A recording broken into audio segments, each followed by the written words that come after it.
The Little Match Girl. By Hans Christian Andersen.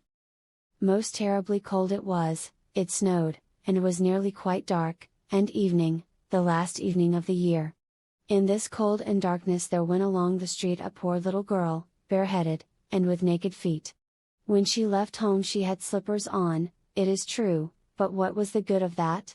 They were very large slippers, which her mother had hitherto worn, so large were they, and the poor little thing lost them as she scuffled away across the street, because of two carriages that rolled by dreadfully fast. One slipper was nowhere to be found, the other had been laid hold of by an urchin, and off he ran with it. He thought it would do capitally for a cradle when he some day or other should have children himself. So the little maiden walked on with her tiny naked feet, that were quite red and blue from cold. She carried a quantity of matches in an old apron, and she held a bundle of them in her hand. Nobody had bought anything of her the whole livelong day, no one had given her a single farthing. She crept along trembling with cold and hunger, a very picture of sorrow, the poor little thing. The flakes of snow covered her long fair hair, which fell in beautiful curls around her neck, but of that, of course, she never once now thought. From all the windows the candles were gleaming, and it smelt so deliciously of roast goose, for you know it was New Year's Eve. Yes, of that she thought. In a corner formed by two houses, of which one advanced more than the other, she seated herself down and cowered together. Her little feet she had drawn close up to her, but she grew colder and colder, and to go home she did not venture, for she had not sold any matches and could not bring a farthing of money. From her father she would certainly get blows, and at home it was cold too, for above her she had only the roof, through which the wind whistled, even though the largest cracks were stopped up with straw and rags. Her little hands were almost numbed with cold. Oh! A match might afford her a world of comfort, if she only dared take a single one out of the bundle, draw it against the wall, and warm her fingers by it. She drew one out. Risked? How it blazed, how it burnt! It was a warm, bright flame, like a candle. As she held her hands over it, it was a wonderful light. It seemed really to the little maiden as though she were sitting before a large iron stove, with burnished brass feet and a brass ornament at top. The fire burned with such blessed influence, it warmed so delightfully. The little girl had already stretched out her feet to warm them too, but, the small flame went out, the stove vanished, she had only the remains of the burnt-out match in her hand.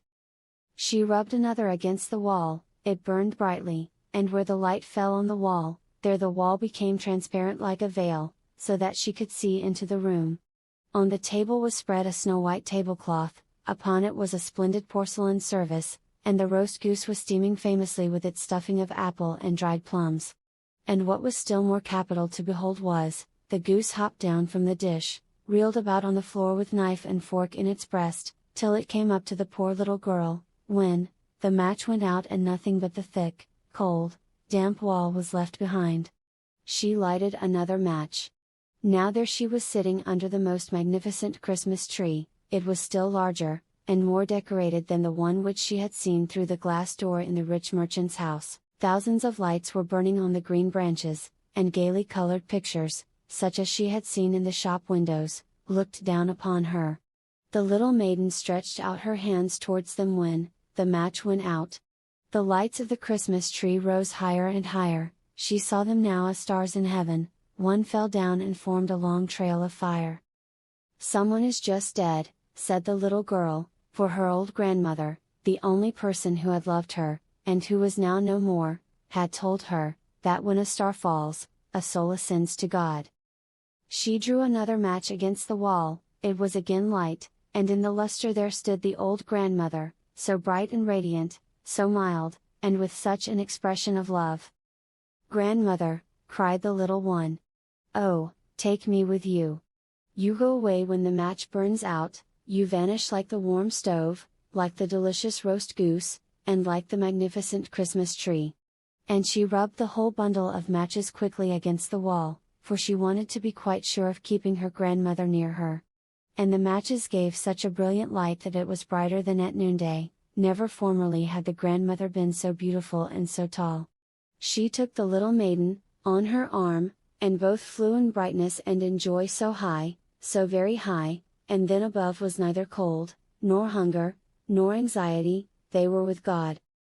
But in the corner, at the cold hour of dawn, sat the poor girl, with rosy cheeks and with a smiling mouth, leaning against the wall, frozen to death on the last evening of the old year. Stiff and stark sat the child there with her matches, of which one bundle had been burnt. She wanted to warm herself, people said. No one had the slightest suspicion of what beautiful things she had seen, no one even dreamed of the splendor in which, with her grandmother she had entered on the joys of a new year.